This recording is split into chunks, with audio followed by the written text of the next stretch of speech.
What's up, guys? Welcome back to the channel. Today we're picking up right where we left off on the rally car. So we're going to continue with the tube front end. Hopefully we're going to get some supports in there, get it all tacked into place, get everything all square, and then maybe we can actually start welding up the front end completely. Just in case you haven't seen the last video and you want to see exactly where we left off or you forgot, this is essentially where the car's sitting. So we got all the plates done. That was the video like 2 weeks ago. And we have the front bash bar done up, all tacked into place. We don't have the upper bar tacked into place. We do have it made, sitting right there on the ground. But we did get it pretty close to being perfectly square and the exact size that we need.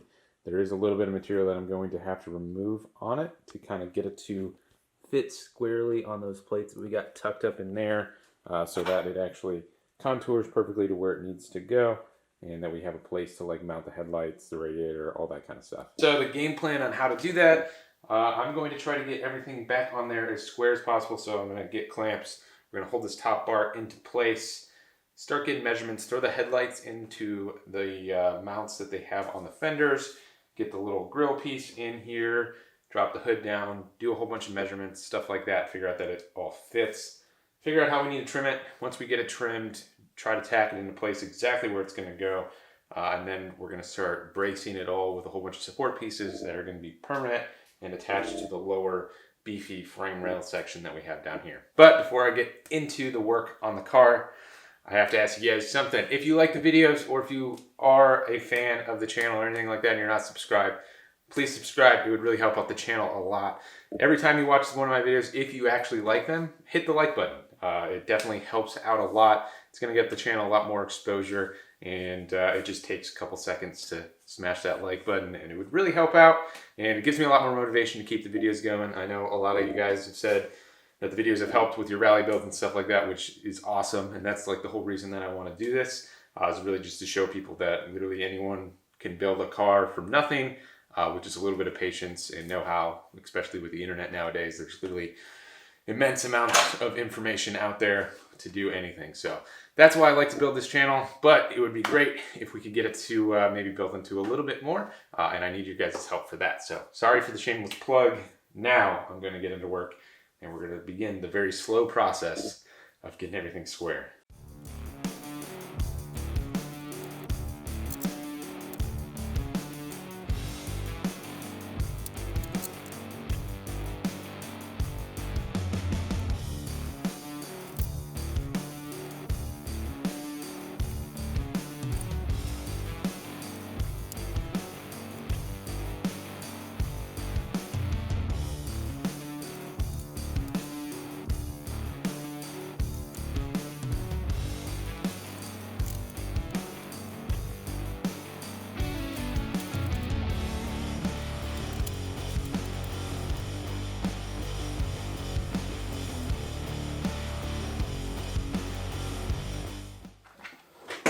So I got it fairly square, at least as square as I can right now. Quite a bit of measurements and stuff. Pretty sure everything is exactly where it needs to go. It looks fine. When I have like the hood down, everything looks like it lines up visually. There is a big gap. You may have seen it on the driver's side. It had that before. When I put the hood back on initially, I didn't like line it up at all and like even out the gaps. So it's pretty much touching on the passenger side, and then I have like a 1/2 inch gap almost on the driver's side, so it looks terrible, but that's just because I put the hood on by myself and I should have adjusted it. But when we put the hood on, I was in a rush to get the car back together, so that's why it looks like that. But we'll adjust all that when we actually get to it. But I'm going to trim a little bit. I measured, it should be like 3/4 of an inch on each side that we need to get rid of on these. And then it should line up pretty much exactly where it needs to go based off my measurements. We might have to get rid of a little bit more afterwards, but we're just going to start with 3/4 of an inch. That way we don't waste this tube by cutting off too much.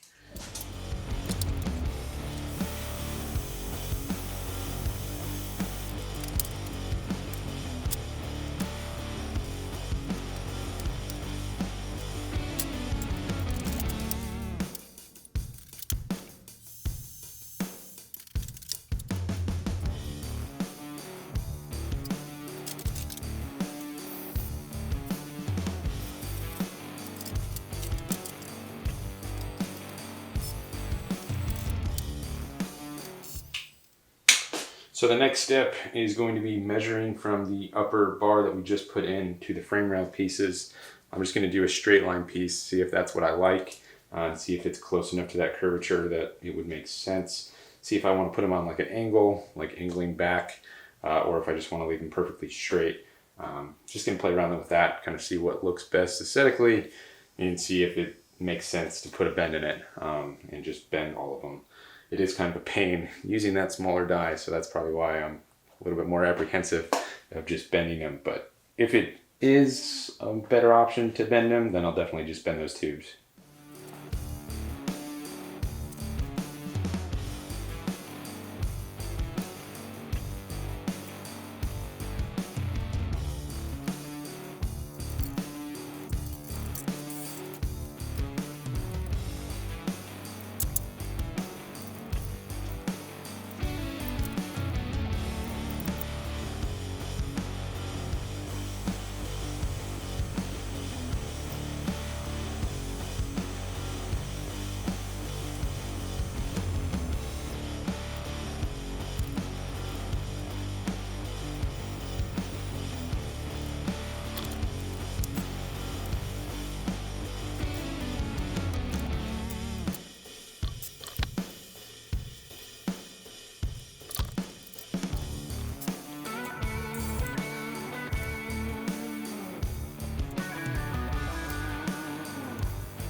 Okay, so you guys saw me go back and forth on those bars for a while. I really wasn't sure exactly how I wanted to make the design, if I wanted to do the curve, if I wanted to do the straight. Honestly, I liked how the curve looked better, but thinking about what I'm going to do for the wheel well, it made the most sense to just go straight with it, just because of ease of how I want to make that and the most efficient way to seal off the engine bay. So yeah, it's not the most aesthetically pleasing, but this front end is supposed to be functional, not really form. And I probably spent way too long going back and forth on that. I made like 3 tubes that fit in there, with the 1 curve and then the 2 curves and then going back to the half curve. Yeah, so definitely way too much time. So I just settled on the straight, thought about how I'm going to design the rest of it, so that the wheel wells work, and I think I have a good idea. And as long as that all works how I have it in my head, it should essentially be super sealed off, and I shouldn't have to worry about mud as much as we did in the past with all the holes and stuff, especially over there where we had the Gorilla Tape. That's all going to be gone. It's going to be nice and sealed up. It's going to be great. Next thing that we're going to be moving on to are some bars that are going to tie in the center piece of the core support bar. So it's essentially just going to come from here and then bend down, and it's going to go and tie into the bash bar piece that we welded on initially. These are also going to serve as mounting places for the headlights. So we're going to kind of follow how the headlights go and kind of curve them in. Should be fairly easy to make, and just a 90-degree bend, probably like 12-inch tube. I have those scrap pieces that are already bent up that we made for there that I didn't use. So we're going to use those, bend them the rest of the way, and then we'll cut them to the correct length. Once we bend them, get them notched, throw them in here.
All right, the headlights 4 pieces are tacked on. Those are done. Now I'm not going to start making tabs or anything like that because I want to knock out the last couple of bars that we're going to need.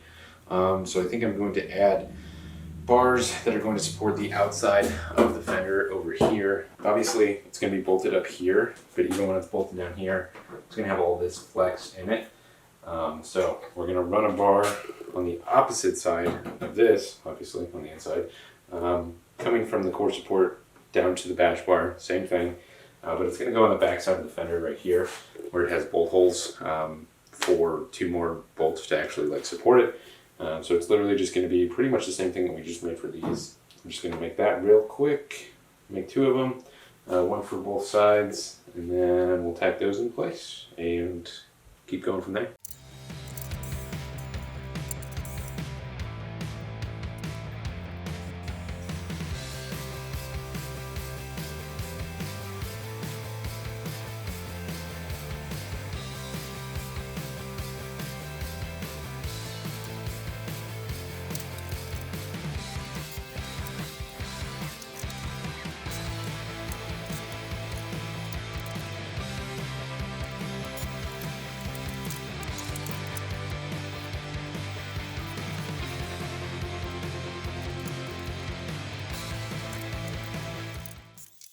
All right, back to work today. We're gonna try to get all the tubes done. There's only a couple more that I'm going to add that I thought about adding yesterday. So we only have a couple more to make, tack them into place, and then I'd like to do some finish welding on all those tubes as well. I might skip that, and I might just go to bracket making. I don't know. We'll see. I'm gonna think about it some more. But I'm gonna take the front end back apart since there's no point to me even have assembled it. It was literally just for pictures and see what it looks like. So I'm gonna take it back apart and then we'll get to work.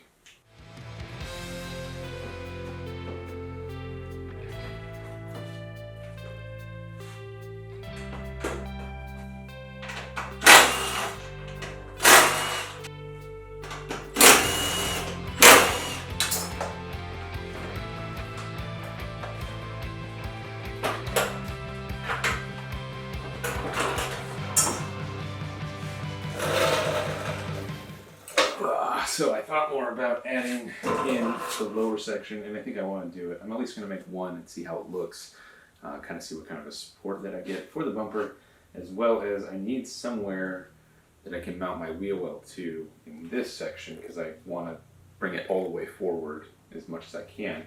It'll make more sense when I actually make it and start showing you guys how I'm going to make it, but I need somewhere down here that I can mount it to solidly.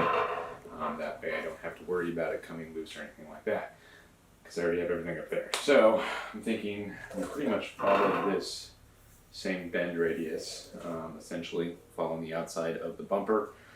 Mount it, maybe, I don't know, I might mount it kind of on this bend coming off. It would have been a lot easier if I had thought that I was going to do this first. I had made a second bar for this on the bottom, pretty much like the same year on the bottom though.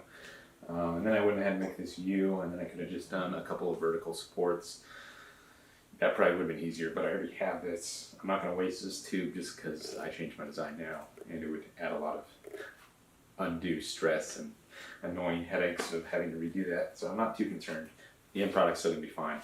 So I'm thinking, pick it up here, follow the same kind of bend radius, stick out a little bit farther, probably somewhere right around here. And then have a vertical coming up to tie in. And then we're going to have another horizontal bar coming from that vertical piece over to here. And that's going to be what I'm going to actually mount the whole wheel well thing to. So we'll see how it looks. We'll do one side first before we go on to the other. Kind of tack it on place and see if I even like it.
Well, I think I like what it looks like, so gonna knock out the one for the other side. That's just barely tacked into place. It's pretty much exactly where I want it. I'm gonna have to play with it a little bit. It still moves pretty freely with just that one tack in there. I'm gonna make the other one though, just in case I need to use that as a template and break the tack. Should be pretty easy to make the other one. The notch was kind of complicated because you had a notch at like in the middle of the bend. So it's kind of a weird notch where like a traditional like notcher is not going to be able to get that because it's like a compound notch. I don't know how to really describe it, where it's got like more material taken out of one side than the other, so it's not really symmetrical like a normal one would be, where if you're just like meeting the tube at like 50, 60 degrees, whatever. Usually those are pretty easy to make though. And it just kind of takes finessing with like an angle grinder until you like slowly get it to fit and like see what needs to actually be removed. Yeah, that's about the only secret to those notches. Yeah, so I'm gonna knock out the other one and then we'll make the vertical pieces, tack it all in place, and then go from there.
Well, you probably saw I made it all. So I went back on my word, said I was going to take it all. I made it all because I got lazy.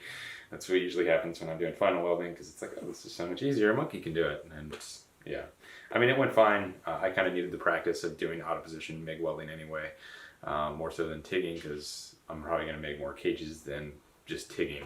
I definitely want to practice more TIG, but we'll do the brackets in TIG at least so that I have something on this that you'll see the brackets more too, so can't really see everything else. And like I said, a lot of good out of position welding with MIG, which leads me to, I don't know if you guys saw this. This is probably like one of my favorite things that I got for this. I don't know if it's a common thing, but HTP makes this. It's a flexible head for MIG welding. It's so much better for doing this kind of like out of position stuff than just having like the normal torch that came with this. That's fixed, it's big and bulky. The consumables are a lot better. So I don't know if you have like a normal MIG welder or like a miller. This is more of like a common consumable type of a torch. So it's super convenient to have. Definitely like it for getting like weird random spots, because there's sometimes where it's like, okay, I want to weld like this because I can't really like get at it in the traditional way. So this was awesome. It's like 70, 80 bucks or something like that, but super nice to have for doing roll cages or any sort of out of position welding. One thing that I wish I did have though was my MIG welder is kind of like more of like a beginner type MIG welder. It's a really good MIG welder as far as like it's 220. You don't have to worry about it not having enough heat input and everything like that, and it does a very good job of welding. But it's like the settings are like infinite, so you can't set inches per minute voltage as you would on like a welder that gives you more control. So I wish that it had more control like my TIG welder does, but eventually I'll move up to that. But honestly, that welder is amazing. Sorry for the long tangent about welders. Yeah, I need to get back to work. I'm going to end the video here. Thinking about it, just gonna keep it shorter, make the videos a little easier for me to edit, and not go too far into the weeds stuff. So on the next video, we're gonna make all the tabs, make the lower radiator sports, since we already have the upper, a whole bunch of mounts, oil cooler mounts, headlight mounts, fender mounts, bunch of fun stuff. So it'll be exciting to do that kind of stuff, and hopefully I actually stop being lazy and I TIG that stuff. I will, I promise. So hopefully you guys enjoyed the video. If you did, let me know in the comments. Give the video a like. I'd really appreciate it. Definitely helps the channel. Gives me motivation to keep putting out videos. I know I say that a lot, in the beginning and the end of videos, but it really does. It means a lot when you guys actually appreciate the videos and say they help. And it's awesome to see that they actually inspire people to get into rallying and things like that. So that's always awesome to hear. So let me know if you have something like that to share.